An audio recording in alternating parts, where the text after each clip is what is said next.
What's up? This is Technically Correct with Tyler Bischoff. On today's show, the Raiders. How are they this bad? And what does it mean for Pete Carroll's future? Plus, UNLV basketball suffered another horrible loss. Thank God it was on Baller TV. And the Golden Knights, great road trip. Are they back as Stanley Cup contenders?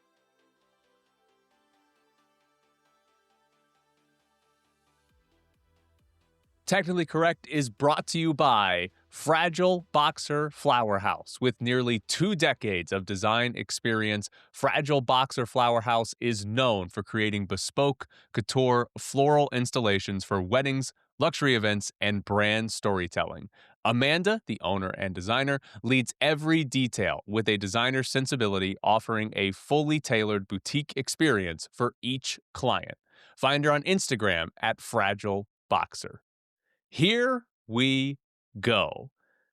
Did the Raiders quit on Pete Carroll? The Raiders were embarrassed yesterday, 31-0 to the Eagles. What was that offensive game for the Raiders?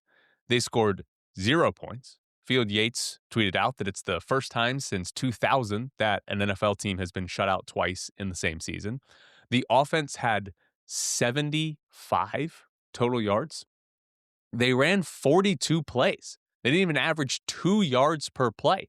Ashton Genty ran for 35 yards. You want to guess how many yards that Kenny Pickett got sacked for yesterday? -35. Brock Bowers was the leading receiver. He had 6 catches for 26 yards. And Kenny Pickett dropped back, threw it 25 times. He amassed 64 passing yards. They had 8 drives yesterday. 3 of them gained negative yards. 3 full drives gained negative yards. Not 3 plays, not 3 handoffs. 3 drives ended with negative yardage. They took a total of 10 snaps in Eagles territory, most of which came on the first possession. The closest they got to scoring was the Eagles' 33-yard line. Yeah, there's a backup quarterback in there. Yep, Philadelphia is a good defensive team. But what the hell was that? I mean, that was as non-competitive as it gets. You guys remember when they fired Chip Kelly and then they leaked to the media that Chip Kelly was calling plays that they hadn't installed in the offense, and that was the problem? That's what was holding this team back? No. Also, wasn't quite as embarrassing as the offensive performance, but the defense wasn't good either. But one of the most embarrassing parts of this game is that the Eagles take their starters out very early in the fourth quarter. We got Tanner McKee and Tank Bigsby, and they led a 17-play drive, went 79 yards, and ate up 11 minutes and 22 seconds. Fortunately, the Raiders stuffed them on 4th down at the goal line. Good job there. But that was against the Raiders starters. Max Crosby and the rest of the defense were out there for the entire drive and couldn't get off the field against Tanner McKee. Now, after the game, Pete Carroll was kind of asked, about the idea of his players quitting. And here is what Pete Carroll said. He actually interrupts the reporter before the full question gets asked. But here is what Pete Carroll had to say. I'm not saying they've quit, but with 2 wins. Oh, these guys fought their ass off. Hold on. Let me address that because you brought it up. They fought their ass off. That was the result. They didn't stop fighting. That was the result of our play right there. And I have a lot of respect for the roster we just played against. And maybe they didn't look like it in the last couple of weeks or whatever, but they played like they're capable, and we couldn't stop them. And so that's what I saw. So that's Pete Carroll being half-assed if the team quit. And that's the kind of performance that the Raiders gave off, is that you've got people wondering, well, did that team quit? And I honestly don't know what's worse. Is it worse for Pete Carroll if the players did quit on him? Or is it worse that they just got beat 31-0 in a game where everything was terrible, but they were trying their hardest? Even Pete Carroll said in his press conference, the only good thing was that no one got hurt.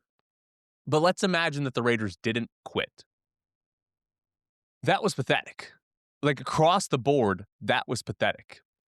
Not a competitive football team. They were so bad they didn't look like they belonged on the field with another NFL team. And that's the entire reason Pete Carroll was hired. He was hired to make the Raiders look competent. He was hired so that the Raiders weren't an embarrassment. And here they are, one of the most embarrassing teams in the league, and had just one of the most embarrassing games in one of the most embarrassing seasons. Honestly, I think that might be worse than if the team did in fact quit. Because at least if they quit, it's just players not believing in a 2-12 season anymore. I don't think they quit. I just think they're this bad. But now my question is Pete Carroll going to quit? Not in season. I don't think that's going to happen. But is there any reason for Pete Carroll to come back next year? Is there any reason he would want to come back next year? Like, does he have some desire to not let this be the last impression of him as an NFL coach? Like, I have to imagine he doesn't want to do this. Hell, did you see him yesterday? I felt bad for him. He's outside at 74 years old in some like 20-something degree weather.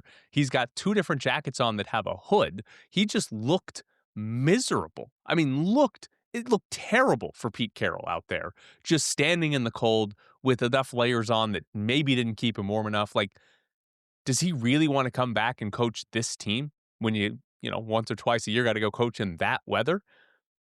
What is appealing? What is appetizing about this team? I don't know. And so, like, why would Pete Carroll come back?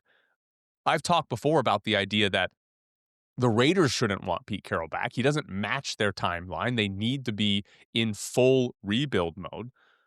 But why even would Pete Carroll want to come back? Because this is terrible. Like, this is horrendous. And he's got to go. And listen, credit to Pete Carroll. He answers pretty much every question you ask him. We'll even jump in and give you a great answer to a question you weren't asking.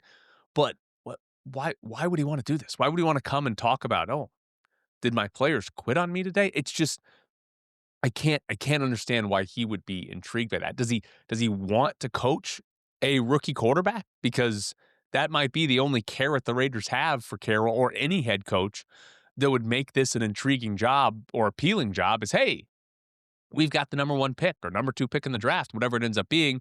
You might get to coach Fernando Mendoza or Dante Moore, something like that. Does Pete Carroll, does he care about that? Does he want to do that? I don't know. Now, the race for the top draft pick. Raiders lose yesterday, which keeps them in position where they still control their own destiny for the number 1 pick in the draft. The Giants gave it a good run against the Commanders, but came up short. So as of now, the Giants still hold that number 1 pick. Remember, they play in a couple of weeks. That's probably going to decide the number 1 pick in the draft. But they play in a couple of weeks.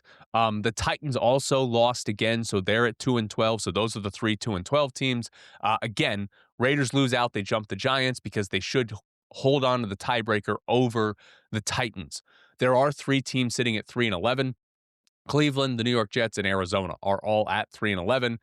The Raiders would likely lose the strength of schedule tiebreaker to Cleveland and New York, at least as of now they would, and they would likely hold it over Arizona. So a win from here on out could drop you out of the top 5 entirely because of the strength of schedule tiebreaker, especially a win over the Giants, because then you lose that game and they're ahead of you. But the Raiders in position to lose out and get the number 1 pick, but also they win one of these games and all of a sudden they're picking outside the top 5, which brings me to Patrick Mahomes' torn ACL, because that is bad news for the Raiders.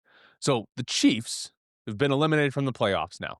Patrick Mahomes tears his ACL yesterday. They lose to the Chargers, and they are done. They cannot make the playoffs, regardless of how well Gardner Minshew plays. Now, first off, I'm shocked. I know I've watched it happen, but I'm shocked that Kansas City is out of the playoffs. And out of the playoffs with 3 weeks to go. Like, I'm stunned by that. They've got Patrick Mahomes, and they're not even going to go to the postseason, right? Denver and the Chargers were ready to take advantage of it in the division, and they're both going to go to the playoffs. Denver's might get the 1 seed in the AFC, but Kansas City 1-6 in 1 possession games. Like, they cannot win these close games. I believe all but one of their losses by 1 possession. Maybe it's 2 now, by 1 possession. But here's a fun stat for you. last year, when they went 15-2, got the number 1 seed in the AFC, the Chiefs' point differential was plus 59. This season at 6-8, their point differential is plus 60. Their point differential is better this season. But this is bad news for the Raiders because the Chiefs are not going to care about their Week 18 game against the Raiders. And Gardner Minshew is going to be playing. Maybe they'll want to get a revenge win for Gardner Minshew. But the Raiders have a much harder time to close out the season with a loss than we thought. A much easier time to potentially win a game at the very end of this season. So not ideal for the Raiders that Kansas City is suddenly not playing for something towards the end of this season. Also, by the way, Chargers are 10-4. Justin Herbert has a broken hand. That offensive line is beat up as like any offensive line in the league. Are they good? Like, EPA per play has them 5th on defense, which is obviously good, but only 22nd on offense. They've not been a very good offense, especially since a bunch of the injuries have hit there. What is that? Is that a good team? I can't really tell. I don't feel like that's a good team, but I feel like it's another one of these teams where you can throw the Eagles in there. You can throw the Texans, the Broncos in there, where the offense isn't great, but the defense is really good. And so you get these close games and you get these wins in these close games that lead you to, I guess, 10 wins, 10-4, whatever it's going to be. Maybe a 1 seed in the division for the Broncos. Or in the conference. So I don't know. It just seems like there's a lot of teams that aren't really great offensively that are actually the best teams in the league this year, at least by record. So Raiders yesterday had a disaster of a game, but they're still in position to get the best pick in the draft if they lose out, which is probably the only important thing right now for the Raiders. Technically Correct is brought to you by Fragile Boxer Flower House. With nearly 2 decades of design experience, Fragile Boxer Flower House is known for creating bespoke couture floral installations for weddings, luxury events, and brand storytelling. Amanda, the owner and designer, leads every detail with a designer sensibility, offering a fully tailored boutique experience for each client. Find her on Instagram at Fragile Boxer.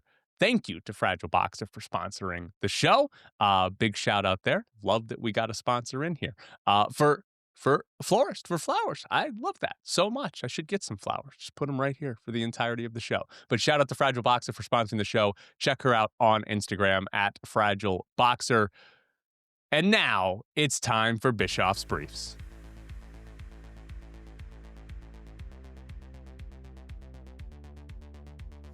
All right, I don't know how much you guys could tell, but I was struggling through that first segment. I don't know what's happening. I got a lot of crap in my throat, apparently. It's not a great start today.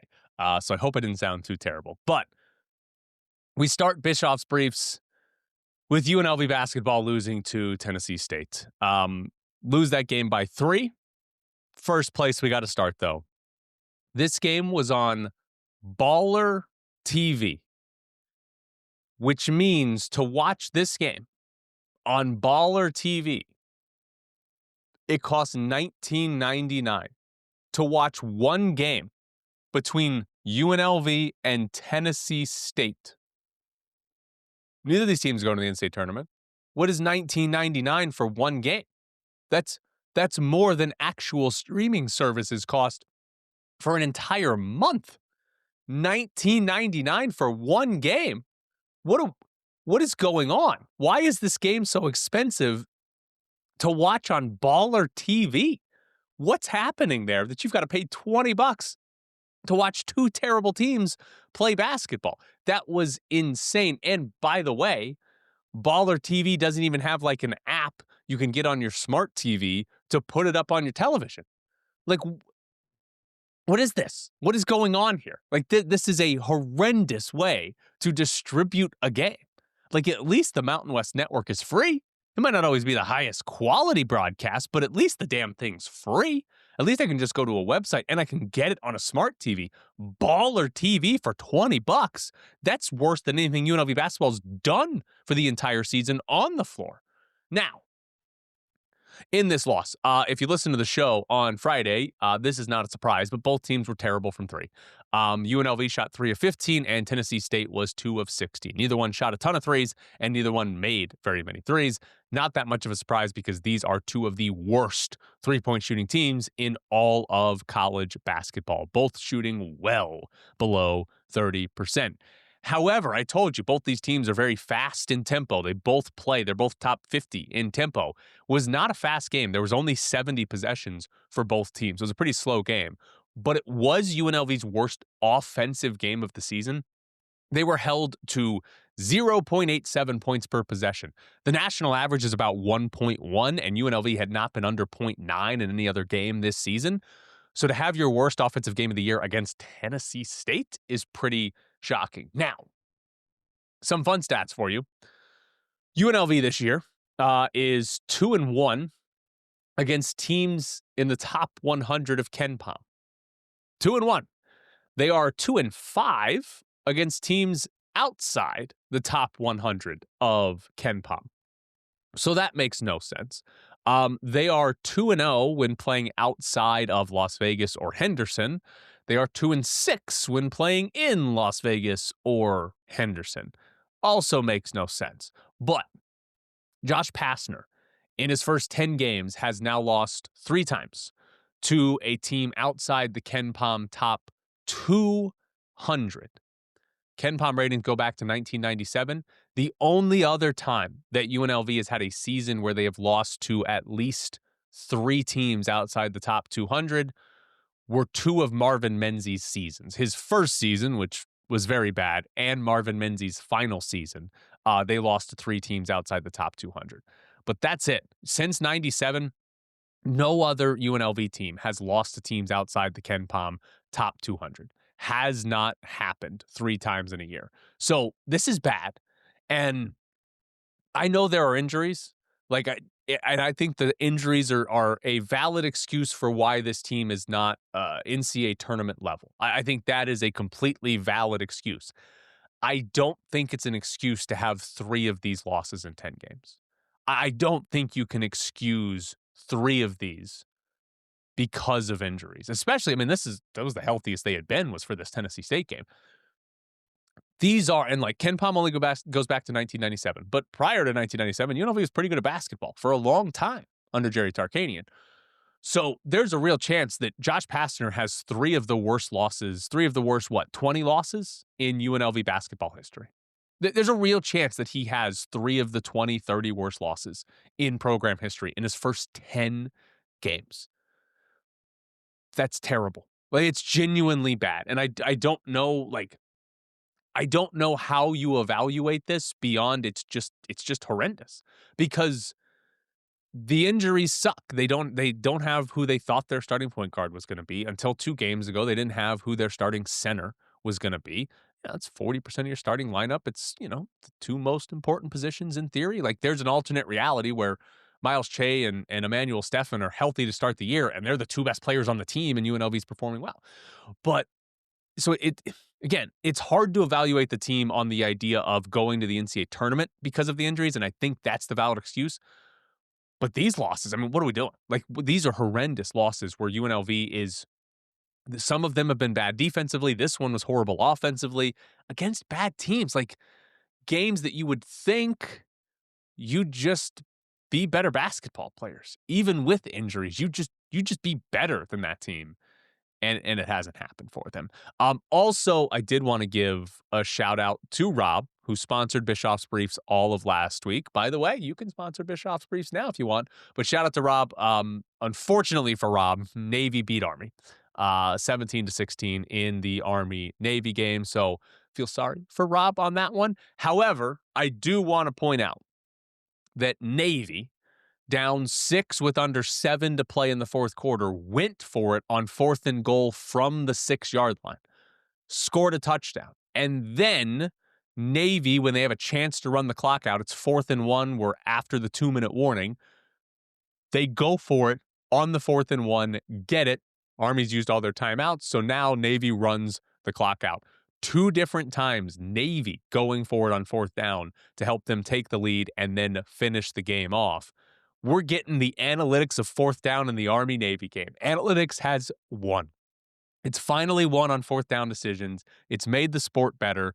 Analytics has won because even in Army-Navy, we've got it factored in here for teams that, hell, half the time don't even want to throw the ball. They will actually go for it on fourth down. So, sorry, Rob. I was excited to see fourth down decisions, the right fourth down decisions, even in Army-Navy. Now, here in Vegas, the Spurs and Knicks are going to play for the NBA Cup on Tuesday after New York beat Orlando and San Antonio beat Oklahoma City in the semifinals. San Antonio gave OKC just their second loss of the season. They're now 24-2. But Victor Wembanyama came back from injury. He only played 20 minutes. 22 points, 9 rebounds, 2 blocks, and in those 20 minutes, the Spurs outscored OKC by 20 while he was on the floor. That's kind of ridiculous, right? You shouldn't really use plus minus in a single game as like a meaningful stat because there's a lot of noise around it. But that one, the noise was Wembanyama and how good he actually is. And I am just hoping that the Spurs are a playoff team because I want to watch Wembanyama in a 7-game series. Like I really want to see that because I think it's going to be fun. Listen, there's like anytime you watch him play, there's like 5-6 plays a game that are just hilarious where it's just like he's comically larger than NBA players, and it just makes for funny moments. Also, in the state of Nevada, Nevada's women's basketball team played Pacific over the weekend, and the game went to overtime. And Nevada led Pacific by 5 with 55 seconds in overtime.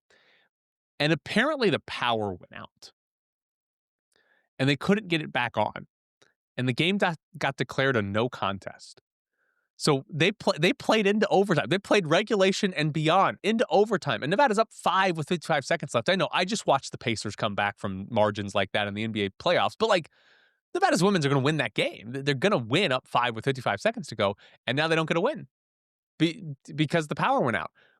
Funny part of this, the Nevada men played the same day against Duquesne. They got the power back on in the same arena, got the power back on, and they played the same day and had their game against Duquesne with no issue. So the Nevada women just got completely screwed out of a win because the power went off at Lawler Event Center. Also in the Mountain West, barely hanging on to calling this the Mountain West, Boise State lost the LA Bowl to Washington 38-10. Maybe it's a good thing UNLV didn't make it to this bowl game to get crushed by Washington, but that was the last LA Bowl. The Mountain West champ is going to have to go to a new bowl game next season. Don't know what that's going to be. Hopefully it's not a terrible bowl game against some MAC team. Hopefully the Mountain West is able to swing a bowl game for at least their champion against a power conference opponent. But that was also the last time Boise State played as a member of the Mountain West in football. They're going to the Pac-12 next year. So that was it. They won the Mountain West championship and then go out and kind of embarrass themselves against Washington. But big story I did want to get to here in Bischoff's Briefs. In the NHL, we actually had 2 trades, but the Minnesota Wild over the weekend traded for Quinn Hughes. Quinn Hughes, 26 years old, one of the best defensemen in the NHL. He was apparently not going to sign an extension in Vancouver, so the Canucks traded him. He does have another season on his contract, though. He's not a free agent after this year. So he's got another year on his current contract, but Vancouver decided to trade him now. This is fun from The Athletic. When Minnesota traded for him, there had been no assurances that he was going to sign an extension. Now, he gave a quote saying that he could see himself signing an extension with Minnesota. He said it's close to Detroit. You could just go play for Detroit if you want to be close to Detroit. But they traded for him because Vancouver was like, he's not signing an extension here, so let's get a haul for him. And now Minnesota's got a guy, and I would love to see a Mikko Rantanen scenario where they have to flip him like Carolina did last year because they're like, uh-oh, he's not signing with us. We better get something for him. So Vancouver, though, they got the Wild's top prospect. They got Marco Rossi, who's a solid center, another prospect in the trade, and a first-round pick. I've seen it phrased as they got the equivalent of 4 first-round picks. I don't know if that's true or not. Like, could they have traded the 3 players they traded for 3 other first-round picks? That's probably not accurate. So that seems like a way to spin it. But it does seem not bad for a player that they were at least in their minds, being forced to trade because he wasn't going to sign an extension. It's not an unbelievable haul, but it appears to be very, very good when you don't have the leverage, which is a good reason why they traded him with 1.5 years left on his deal, not half a year left on his deal. We'll see how good Minnesota is with Quinn Hughes now. There's a chance the three best teams in the West at the end of the year are all in the Central. You've obviously got Colorado at the top, but now Minnesota and Dallas chasing are those teams 2 and 3 in the West. And it gave me the idea. If you're Dallas or Minnesota, one of them should absolutely tank to be the number one wild card, because the number one wild card's coming to the Pacific side of the bracket. And like, if you get down to the end of the year and if you're Minnesota or Dallas and you're like, all right, if we finish in the 3 spot in the Central, we got to go to Dallas. And then if we win that, we got to play Colorado. Whereas if we tank out to the wild card, yeah, first round is probably going to be against Vegas. But is Vegas any better than Dallas? And if we win that one, then the second round's against what? Anaheim? So the way the unbalanced nature of the West right now makes the number one wild card spot more valuable or a better path than the number 3 spot in the Central. So I kind of hope we get to the end and that's a genuine conversation. But the thing on this trade that I wanted to kind of ask Golden Knights fans about. Would you rather have Mitch Marner or Quinn Hughes? Because NHL team trades 26-year-old superstar because they don't think they can sign him to an extension is the exact player the Golden Knights trade for. They love to trade for guys that are in this 26 to 28 age range because that's a player's peak. And I think they've done a very good job. It might be the best thing they've done over the course of their whole history is trade or let leave in free agent or find a way to retire them because of injury. Guys, when they get to 33, 34, 35 years old, and replace them with guys that are 26, 27, 28. They literally just did it with Alex Pietrangelo and Mitch Marner. Right? That they've done this cycle over and over. It's why the Golden Knights have been able to stay near the top of the league without really having any draft prospects that come up and make a big difference. They don't have that as a franchise. And normally you need that to stay competitive for as long as they have. And that has not happened. But they've just been able to find these guys. And this is why. It's because other teams have a star player and they don't think they can keep him for whatever reason. It can be Eichel's surgery disagreement with Buffalo. It can just be that Ottawa's bad and Mark Stone, they want to trade Mark Stone for assets. Like, they've done this all the time. And so Quinn Hughes is a player that was available. And I think if you look at the Golden Knights roster right now and you look at the moves they've made, if they don't sign Mitch Marner, technically trade for Mitch Marner, then they probably have the cap space to go after Quinn Hughes. Would they have had the trade capital? Yes, they could have figured out a way to make it work. But who would you rather have? Quinn Hughes, I'll give you the simple ones. Quinn Hughes is a defenseman, has 2 goals and 21 assists. Mitch Marner has 6 and 23. It's pretty close. It's pretty close for a forward and a defenseman. You'd rather have Quinn Hughes on your team. So I do think you can look at this and ask yourself, which one would you rather have? Because the Golden Knights probably missed out on a chance for a player that they would, if they had traded for Quinn Hughes, they would have done a press conference. They would have said, this type of player doesn't become available very often. They say it every single time, even though they do it every other year, where they get that type of player in the exact scenario that happened with Quinn Hughes. They would have said that and told us how great it is to be able to acquire that player. But they didn't, and I think you can point to say, hey, they used that cap space on Mitch Marner. Was that actually a good use of the cap space? By the way, another thing the Golden Knights have done well in this, when they have made these trades or acquisitions, they sign the player to an extension. Like, they don't trade for these players and then do what Carolina did, where it's like, oh, we might not be able to sign him. We can't sign him. We better trade him 2 weeks after we got him, right? It's not this case of, oh, maybe he's interested in saying.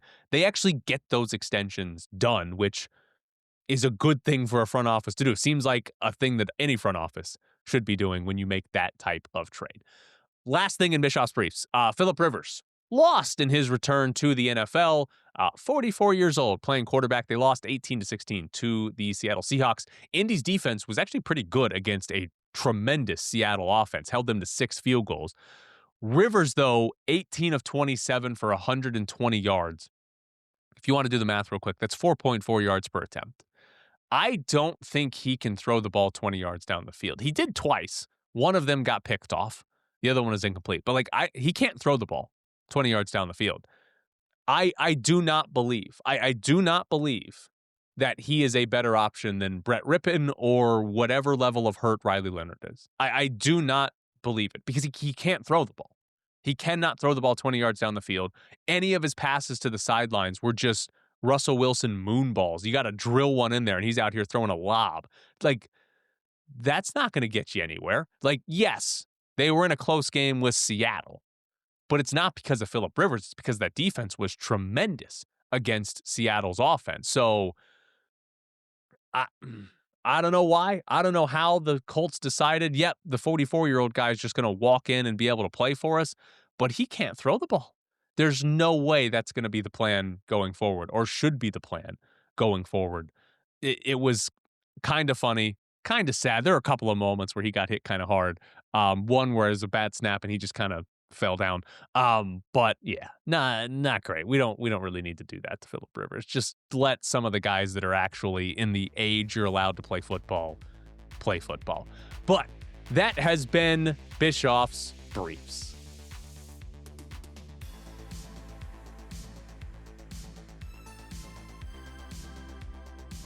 We have a interesting special sponsorship now. So this comes from Chad, listener from Canada, and Chad wanted me to give out a thought of the day, his thought of the day. And for Monday, his thought is bring back the Excalibur Poker Room.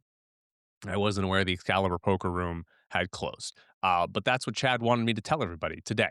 But Chad, his sponsorship with me, brought me to an interesting idea because many of you have asked if I'm going to start a Patreon.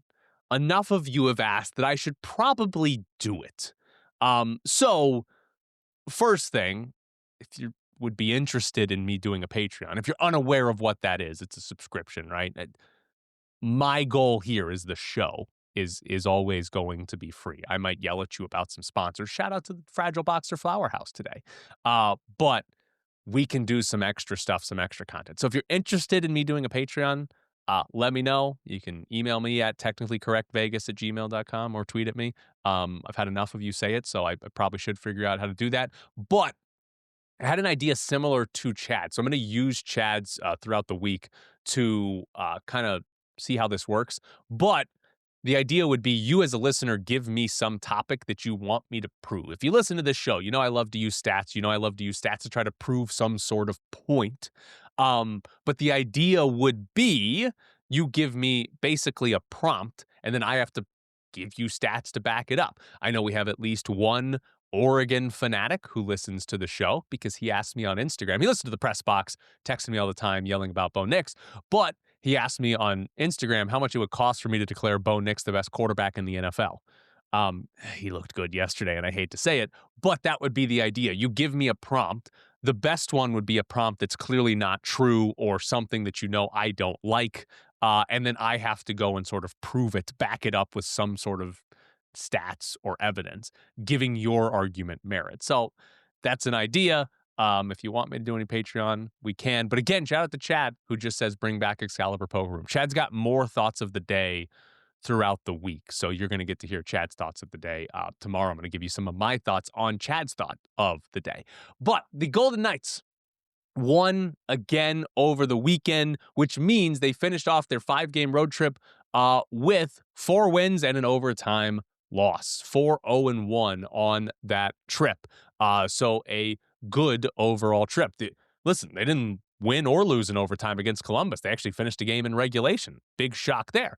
But if you look at that road trip, this is to me what's fascinating. The Golden Knights, they beat New Jersey 3-0 to start the road trip. The next 4 games were decided by either 1 goal or a shootout. They are what I've been talking about. Every game for this team is extremely close, as close as it gets most of the time. And if you look at this road trip, 5 games, their goal differential in the 5 games was +6, which is pretty good. Their expected goals was +3.5. But here's what I thought was fascinating. At 5-on-5 during this road trip, where again, they went 4-0-1. At 5-on-5, they got outscored 8-7. So they went on a road trip and won 4 out of 5, but did not outscore the opponents at 5-on-5. And it wasn't any sort of fluke because the expected goals at 5-on-5 during this road trip was 8.7 to 8.6. So Golden Knights a little unlucky. They probably should have scored one more in there. But basically, they played even through 5-on-5 through the entirety of this road trip. Obviously, they won the games, right? And not sitting here saying that 9 points in 10 games isn't good. It is. But I don't think you look at that and say, oh, at 5-on-5, the Golden Knights were good enough to get 9 points through 10 possible points.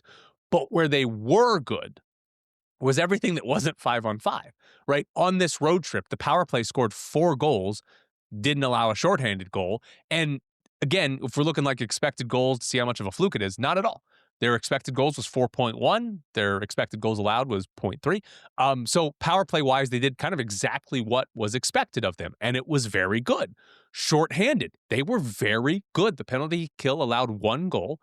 They killed off of 20 minutes of penalty time. The expected goals for opponents was 1.4. So again, not fluky. It's not like they were getting crushed on the penalty kill and goaltending was great, or the other team just missed the net. Like, they had a very good penalty kill through this playoffs. And then, maybe the shocking one, at 3-on-3, the Golden Knights scored twice at 3-on-3 and didn't give up a goal. So they didn't lose in overtime, but they didn't give up a shot attempt at 3-on-3. Shot attempt, not shot on goal, shot attempt at 3-on-3. Did not give one up at 3-on-3 in this road trip. The Golden Knights only produced 0.4 expected goals at 3-on-3. So I think you can point to it and say they were probably a little bit lucky that they scored twice. But I have a hard time saying that you're actually lucky to win in overtime when you're not giving up a shot to the other team, right? Like, that's as good as it gets defensively. So generally speaking, 5-on-5 is the best way to judge a team. If we're trying to decide, hey, is this team good at hockey? What they do at 5-on-5 is sort of the best way to gauge that. And on this road trip, the Golden Knights were just, again, completely average at 5-on-5. They weren't bad. They weren't good. They were just average. But I do think there is a path to winning, obviously making the playoffs, but winning in the playoffs if they are average or the same as their opponent at 5-on-5, because I think most teams they play, the Golden Knights are going to have a better power play. I think that's going to be the case, and we'll see. The penalty kill has not been as good this year, but it's looked a lot better recently. I do think it's reasonable to say the Golden Knights could win 2 playoff series while not really being better than their opponent at 5-on-5, but their power play and penalty kill are better than their opponent. So we'll see how they do at 5-on-5, obviously, the rest of the year. They've been a little bit better than average at 5-on-5 for the majority of the season, but there is some credence to, hey, don't get crushed at 5-on-5. Don't get beat at 5-on-5 and be better than your opponent at special teams, and that should work. Now, Golden Knights had a fun game here because their power play goal, I get to pretend like I'm really smart. So recently, the Golden Knights have been scoring on the power play with Mitch Marner shooting from the point, looking for a tip. Usually it's Tomas Hertl that's in there looking to deflect the shot. But the goal they scored on the power play was built off of that because Marner gets the puck at the point, and he starts skating into the high slot looking to shoot. And importantly, he doesn't shoot. He fakes the shot there. But as he's winding up for a shot that doesn't come, and right before he passes, all 4 Blue Jackets are in between the width of the circles, right? All 4 of them are sort of in that slot area, which is only like roughly 10 feet apart. So all 4 of them are in the width between the circles, trying to block his shot, defend Tomas Hertl so he can't get a deflection, like trying to stop this shot from the point that the Golden Knights have been doing a lot more recently. So when Marner turns this shot and all of a sudden, oh, it's a fake shot and it's a pass to Dorofeyev at the circle, Dorofeyev, when he shoots, nobody's close to bothering the shot and nobody's in position to block it, right? All it is can Dorofeyev beat the goalie? We have seen Marner distributing more on the power play up the middle through the slot, right? We've seen that more, and now we've seen a team basically collapse on that, and it set up something else. And so this power play has so much firepower that these are the things that I think we should be seeing throughout the entirety of the year, right? Obviously, the Stone to Dorofeyev pass is what's been the best since last year and now at the start of this year. But that's slowed down a lot. That's been taken away. Dorofeyev has not scored on a few chances that he's gotten there. But now we've seen a couple of other areas where, hey, they're getting something with Marner to hurdle, right? We're still kind of waiting for Eichel to have some moments here, some run here where he's the driver of the power play and creating goals on the power play. And I'll be honest, I don't see why the power play doesn't finish top 3 in power play percentage at the end of the year, right? Goals per minute right now, they're 4th, but expected goals per minute, they're 2nd on the power play. I don't know why they wouldn't be one of the best teams in the league, one of the best power plays in the league, again, just like they were last season, because they're good. They got good players out there, and they've just got a couple of passes they can make that get them wide open shots for, especially for Dorofeyev, who's very, very good from that faceoff dot. One other thing from this game that I enjoyed, at least from a, hey, could the Golden Knights show us they're better than average? Could the Golden Knights show us that they're a true cup contender? Is something that they did the year they won the Stanley Cup. One of the best parts about the Golden Knights when they won the Stanley Cup is that they shut games down late. They had a lead with 5 minutes to go. They were sealing that game up. They were excellent at it. And the best way to do that, don't give up shots. Don't let the other team shoot, or if they do, don't let it even get through to your goaltender. And the Golden Knights did that in their final win on this road trip against Columbus. Braden McNabb got called for a double minor with 2:59 to go. So the Golden Knights have to kill off a penalty for 3 minutes to win that game in regulation.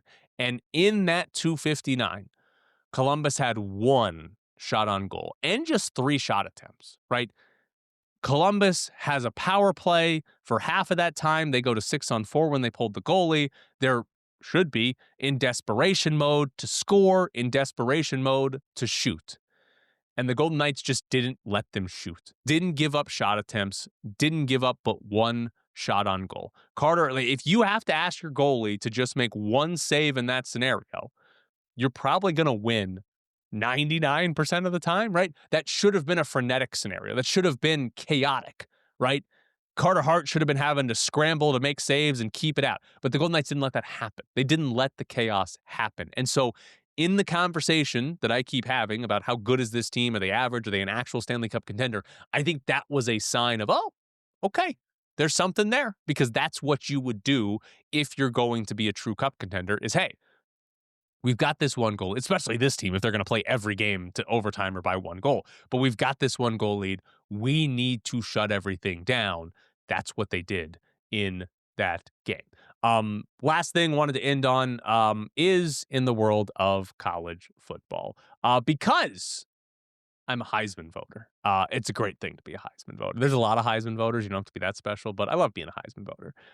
But my Heisman ballot, just so everybody gets to hear it on here, I'll go in reverse order for you. You get to vote for 3 people. Number 3, I went Jacob Rodriguez, the Texas Tech linebacker. So this year, I didn't feel like there was a great winner choice. I don't feel like there was an offensive player that truly just dominated college football. I might have been one of the weaker Heisman classes. I feel like it's the weakest that I voted on.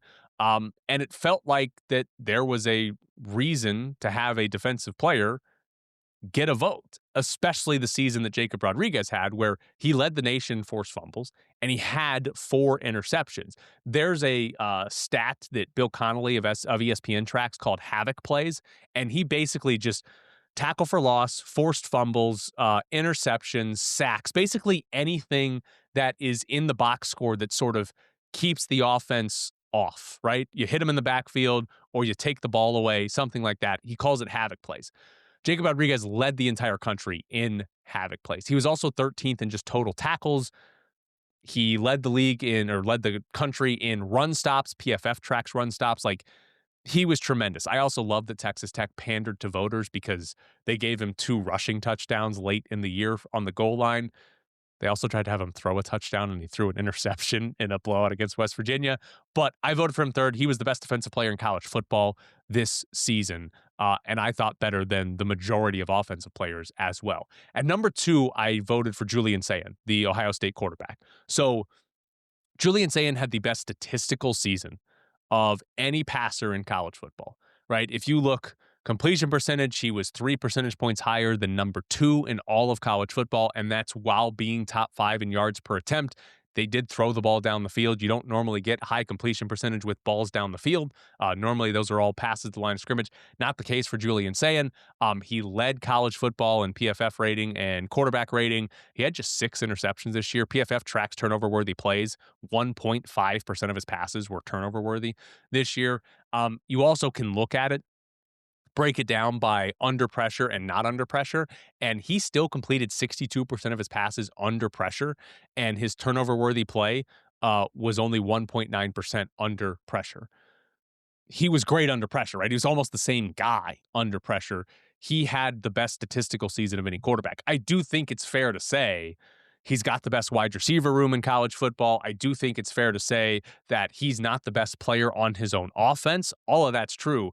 He still had a great season. And the Heisman vote is who had a great season, right? Jeremiah Smith did not have a good enough season, even though I think he's better than then I just gave away my number 1 pick. I think he's better than Julian Sayin, right? But Jeremiah Smith didn't have a good enough season to get a Heisman vote, even though he's better. I'm not drafting guys for the NFL. I'm saying who had the best season. Now, my Heisman winner was Diego Pavia, the quarterback at Vanderbilt. And Pavia won it to me because I think he did more for his team than anybody else in college football, right?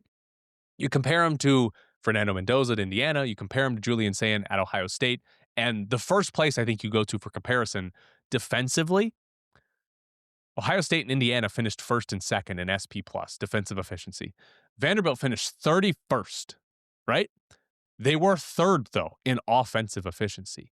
And if you go through again, like under pressure, not under pressure, when blitzed, when not blitzed, Diego Pavia was a top 10 PFF quarterback in all of those scenarios. He was better than Fernando Mendoza in all of those scenarios as well. Sayin had him beat on a couple of them, but Pavia was great in all of those scenarios. He was only 14th this year in passing yards per game, but he added an extra 68 rushing yards per game. He was Vanderbilt's leading rusher, and he was one of 2 quarterbacks this year that was top 15 in both passing yards and rushing yards per game, and the only one to do it from a power conference. And this was my favorite stat, though, for Diego Pavia. There are big time throws. Pro Football Focus goes through and charts and says that's a big time throw. On passes of 20 yards or more down the field, Diego Pavia had 21 big time throws this year. He only had 19 completions on passes of 20 yards or more because he can't play receiver and catch it for himself, right? Pavia was doing so much more by himself than any other quarterback in college football. And he ends up finishing third in EPA per play, second in PFF grading. Bill Connolly does a fun thing at the end of every year where he has the quarterback with he actually has a formula for this, but he awards like the dog in him. He has a formula for it. And Diego Pavia was first in that. He had one of the best seasons of any college football player this year, and he didn't have the infrastructure around him that Ohio State, that Indiana provided. Like, he did not have a great defense. He did not have great receivers. He did not have a great running game, right? That was the Diego Pavia show. And that's why he got my Heisman vote. He had a tremendous year while doing it with very little around him. So I voted for Diego Pavia to win the Heisman. And yes, it means Fernando Mendoza was not in my top 3 because I don't think he was better than Sayin or Pavia over the course of the full season. If I was voting for a Big Ten championship, a Big Ten MVP, championship game MVP, I'll get the words out right eventually, then yeah, Mendoza was better than Julian Sayin. But over the course of the entire season, Sayin was better than Fernando Mendoza at like everything. The Mendoza Heisman, I think it was a weak class and there wasn't a true runaway winner. And ultimately people went with the quarterback of the team that finished number 1 in the country.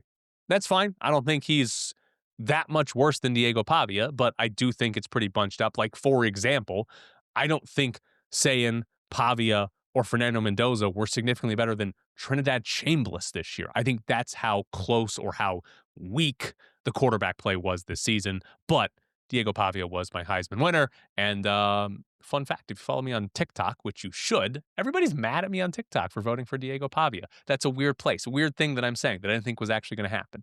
But that's our show today. Again, shout out to Fragile Boxer Flower House for sponsoring the show. I really appreciate that. If you want to sponsor anything, if you want to be a part of the show, email me at technicallycorrectvegas@gmail.com. If you just want to tell me that I'm doing something bad or good, you can email me there. You can also do anything you want to tell me. I asked you if you want to do Patreon. Let me know. We'll do that. But that is where you can get me at technicallycorrectvegas@gmail.com. Thanks for tuning in.